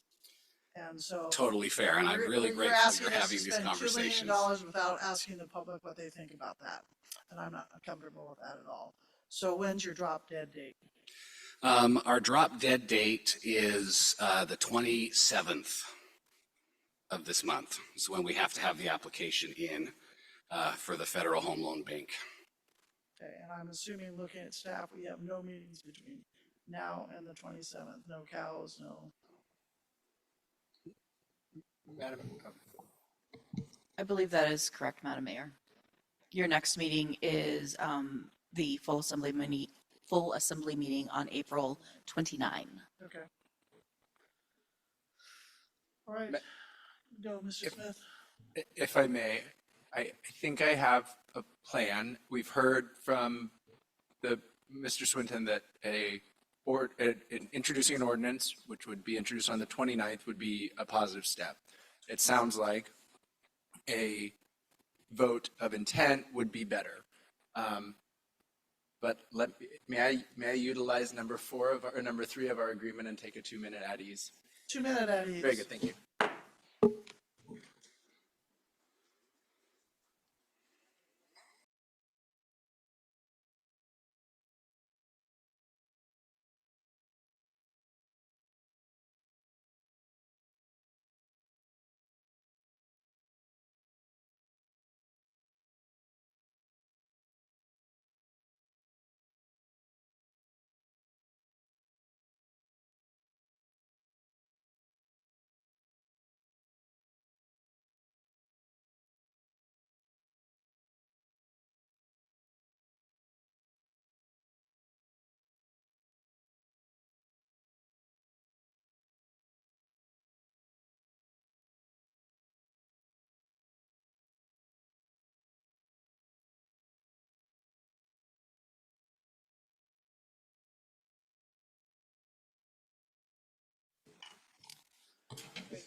will bring us back into session. And do we have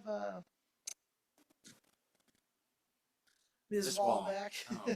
with us at all? She said she was gonna Zoom, but I don't see her been added. Hmm. So I don't know if she had any questions. I do see her and I will bring her over as a panelist now. Okay. And we'll give her a second to see if she had any questions. Good call. She just jumping down, up and down with questions that she couldn't get to.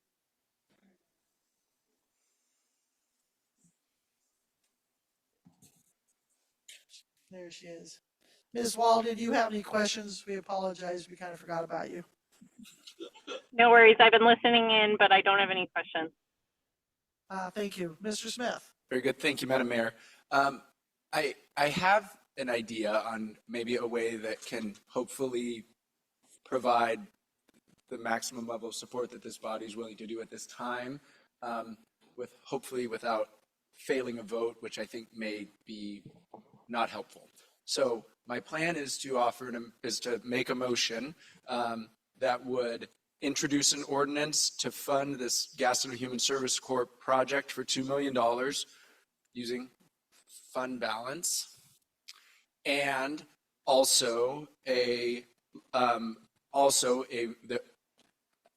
would be a vote of intent showing support from the Assembly for this ordinance. We know, of course, it's just going to be introduced on the 29th, then would be brought up, and I've discussed this with the applicant to keep it in line with kind of our typical budget process. It would then be, we could then adopt it in normal course sometime in June. Sometime in June, I believe. Actually, sometime in May. My ask of the Assembly is, if you are not comfortable with the vote of intent, to object and maybe say that, and if there's enough members that don't feel comfortable doing a vote of intent, I could withdraw that motion and make another motion just to introduce the ordinance. But I feel comfortable saying a vote of intent from what I've heard here from the partners of the project that have shown continued success in building housing for populations that need it, and matching a lot of funds. So I feel comfortable, but I know it is moving quickly, and I don't want the body to be forced into voting for something if they don't feel they have the information. But I also think it wouldn't be best if we fail to vote on this topic. So that is my ask, is that if people are objecting to the motion, did we capture the motion, and do we feel good about that I said the No, motion? we're gonna set it very clearly, because you have me totally confused what you Oh. just do. Okay. Are we clear about the objectioning part, though? Because that's important. My motion If you is, still have objection, I don't think that will be a problem. okay, very good. My motion is to introduce an ordinance at April 29th that would fund $2 million for the Gastineau Human Services Project, with fund balance as the funding source, as well as a vote of intent showing support for the project. You might need to split that vote. Madam Mayor, my intention is, if people don't feel comfortable with the vote of intent, I mean, I could just do a vote of intent. Then I could withdraw and just do a motion. Okay. So, Okay, does everybody understand Mr. Smith's motion? Okay, objection. I'll object. And I'll speak to my objection, because it looks like I'm the only one. I have a real hard time, I have a real hard time encumbering $2 million for a project that doesn't even tell you where you're gonna put it in this one single letter, and we've had no public process. So if we have an intent without an attorney in the room, what does that bind us to? So I am not comfortable with this motion. I have no problem with the one introducing it, but I am not going to vote with a letter of intent at this time. Mr. Kelly and Ms. Wall. Thank you. I think I had one more question for Mr. Swenton, and that would be, what would the effect be of if we do this letter of intent, you're awarded the grant, but then it's later voted down? What would be the impact of the program?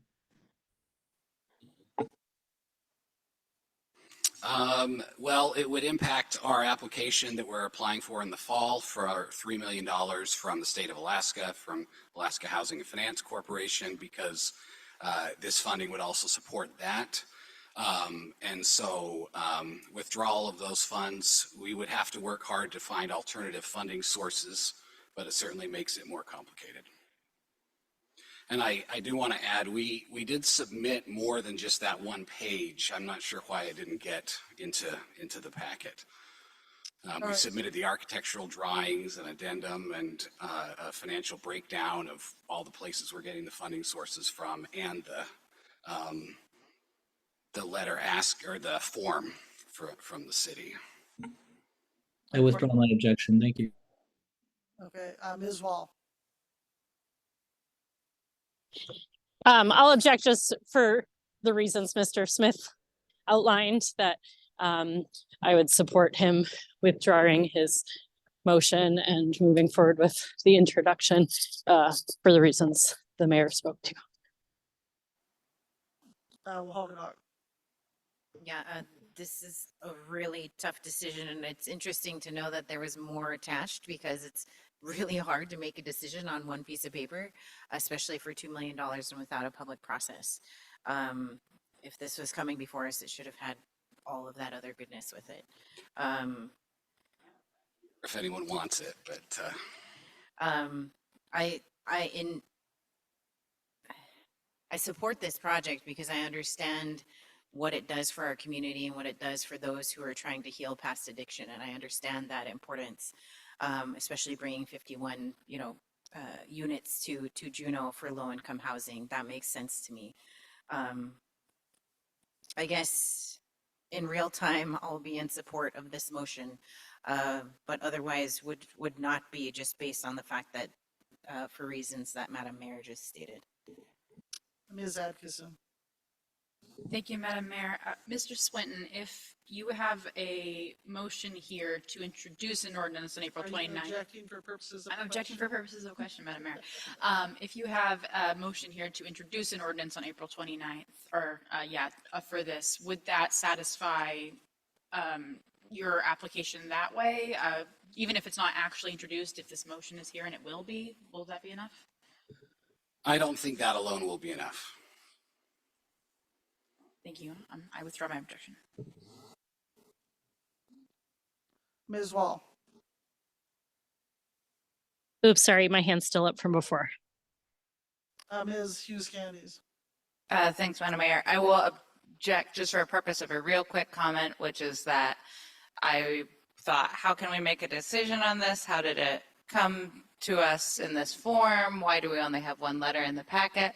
But I am not going to object tonight, and I do feel comfortable doing this, and appreciate our hawks on process and on public comment, and I think it's important, but I want to point out that the proportion of CBJ funds for something that is so needed is so small in this. And the importance of being able to show match in a grant application is really leaving funding on the table. And I think this is just a tremendous enough need that there have been other times on the assembly that I've had to sort of hold my nose and do what I thought was in the best intent, even though I wasn't happy with the process. And I think not perfect process, but desperately needed. And then in terms of public process, I don't know when we normally have that scheduled in the assembly meeting, but I will say that we add things to the pending list all the time before we get to that meeting. And we don't say, oh, we added, we need the public to testify before we can add it to the pending list. So, and that's essentially what this is doing, only accepting it onto the pending list. Ms. Hale.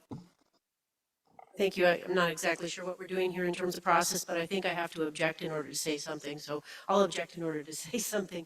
You can speak to the motion. I'll speak to the motion. Thank you. I just haven't quite understood why people had to object. But anyway, I'll speak to the motion. I have spoken with with people involved in both this project and the other project that we saw for 2 million that I got confused earlier. For the providers, this is by far the highest priority because this is an immediate need. And if we miss this opportunity, it's a really big miss. And we all know that the federal funding has been held up for way, way too long, many, many months. And then finally it came through. So there's a lot of forces at play.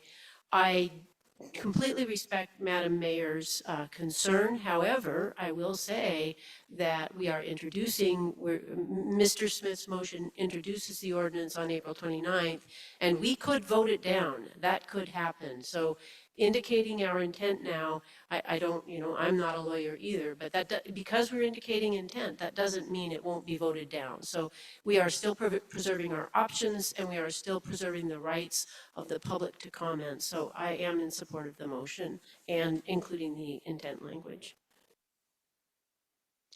All right, we have a motion on the floor with objection. Madam Clerk, please call roll. On the motion to introduce an ordinance at the April 29th regular assembly meeting that would fund $2 million for the Gastineau Human Services Project with general fund balance as the funding source, as well as a vote of intent for the project. Assemblymember Smith. Yes. Assemblymember Wall. No. Assemblymember Kelly. Yes. Assemblymember Hale. Yes. Assemblymember Atkinson. Yes. Assemblymember Hughes Scandies. Yes. Assemblymember Wahal Gadak. Yes. Chair Weldon. Motion passes 6 ayes, 2 nays. Thank you, Madam Clerk. We'll take 10 minutes.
Madam Finance Director. Thank you. Ms. Fleck. Thank you, Madam Mayor. The next few items really should not take very long, although I will entertain any questions that you have. But if you'll turn in your packet to page 72. What you have on page 72, you have seen before in our budget presentation back on April 6th. It was in 2 different slides. Essentially everything down to the FY25 projected ending fund balance, which has the unrestricted balance at 15,538,151, you have seen before. What we're going to do every time we meet here as the AFC through the budget process is add information to the bottom and give you an updated date. So what you have showing as a change to that available fund balance is the an FY24 ordinance that was introduced, and it's for the North Douglas Crossing grant match, $1.2 million. And you'll see that it says pending after it because it has been introduced, but it has not been finalized by you as a body, as the assembly. So we will update this, get you a clean copy every time that we meet so you can kind of see where we are in our fund balance for decisions that have been made. On page 73, we wanted to make sure that you had some other fund balances that may be of interest to you. These fund balances are the hotel bed tax, affordable housing, tobacco excise, and then also all of the marine passenger fee pieces broken out, but to a total of $4.1 million. These fund balances include everything that has been included in the manager's proposed budget. So if the manager's proposed budget were to just be approved with no changes, these would be the resulting fund balances in these funds. So again, as we provide you the general fund balance, we'll also update these for you as well. Any questions on the fund balances? Any questions? Other than we just spent 2 million? Mr. Kelly, any questions from you? No, thank you. All right, moving on, Ms. Flick. Moving on to page 74 is our pending list, which right now only has a couple of items on there from our Saturday discussion. It is the school district non-instructional above, outside the cap is the terminology we use. I want to note that $2,040,000 is included in the manager's proposed budget. So if that were again taken as presented, it would have no impact on your general fund balance because it's already included in the FY25 projected. And then a placeholder there for the pending item that Mr. Kelly and Mr. Smith presented for roughly $2.3 million, also related to the school district. So as we've worked through items from the community, we'll be adding those to this list as well, but coming into this meeting, these are the two items that have been placed on the pending list. So again, this is one that will be updated. Our intent is to organize it by CBJ, big CBJ specific by dollar value, and then outside of CBJ by dollar value. So that's how you'll see that presented as we move forward. Yes, ma'am. Thank you. I don't see any questions, but this doesn't include the outside the cap funding that JSD is requesting, correct? The first item on the list is the outside the cap funding, the $2,040,000. Oh, okay. I see it now. The non-instructional. Sorry. Yes, and that is included, non-instructional, big non-instructional, and that is included in the manager's proposed budget. All right. Any questions? Excellent. Then I'm going to take the last two items on the information only together. If you'll look at the budget calendar, there's a couple things I'd like to draw your attention to. Ms. Wall already pointed out that we have included item C on May 1st, which is a discussion of Eagle Crest. So we'll bring that back with more information and create a space for discussion. Also on May 8th, you'll see that we currently have planned the manager's proposed increment and budget amendments. Capital improvement amendments are there. And so our request to you is as you've looked at the CIP proposed plan, if you have amendments that you'd like to see included in that, if you need more information, if you want items added, whatever those amendments might be, if you can please work with staff over the next couple weeks and provide those to us by May 1st, then we can include those in the packet for you for your May 8th discussion. And then the last item I'd like to just point out about the calendar, depending on how long any of these particular topics take, we might move some things up. Hopefully we won't have to slide things down. But again, just depending on how much discussion there is, we may be able to accomplish some of these actions from May 8th. We may be able to do some of them on May 1st, or from May 15th, be able to do them on May 8th. So just be flexible in that, kind of be prepared as you're looking ahead at the budget calendar. We will attempt item number 6, which is to aspire to be done by 9:30, but also make good use of our time. And if we don't need to have all of these meetings because we've been able to thoroughly discuss what we need to discuss, we'd be happy to return some hopefully sunny Wednesday nights to you. And that's all I have, Madam Mayor. Ms. Hill. Thank you, Madam Mayor. I appreciate that you say pending list for action, because that's a heads up to us that we may take action on, excuse me, any items on the pending list. I'll stop. Does anybody else have any questions? Mr. Smith, why she? Yeah, thanks. I think I feel good about that all. I also like that it says for action. I feel like maybe it was a lack of preparedness in the past, but it was difficult sometimes if something popped up that we were then required to take action on and we didn't necessarily know it was the appropriate time to take action on. So I appreciate trying to consolidate and all those things. If, for instance, though, we're being asked to take action at the pending list at the May 1st meeting, like good amounts of notice and like flashing lights on the email type of thing would be appreciated, or else you will hear frustration from me at a meeting. So anyway, I don't know how you put lights on an email. I'm not even going to touch that, Mr. Smith. Ms. Hale. Thank you. My apologies, and Mr. Smith, thank you for picking that right up. Really, what I'm trying to do is diplomatically say, Mr. Kelly and Ms. Atkinson, it will shock you that all of a sudden you're voting on something. And so when it says pending list for action, be prepared, because it has shocked me in the past. All right, any further items from the assembly or staff? We're adjourned.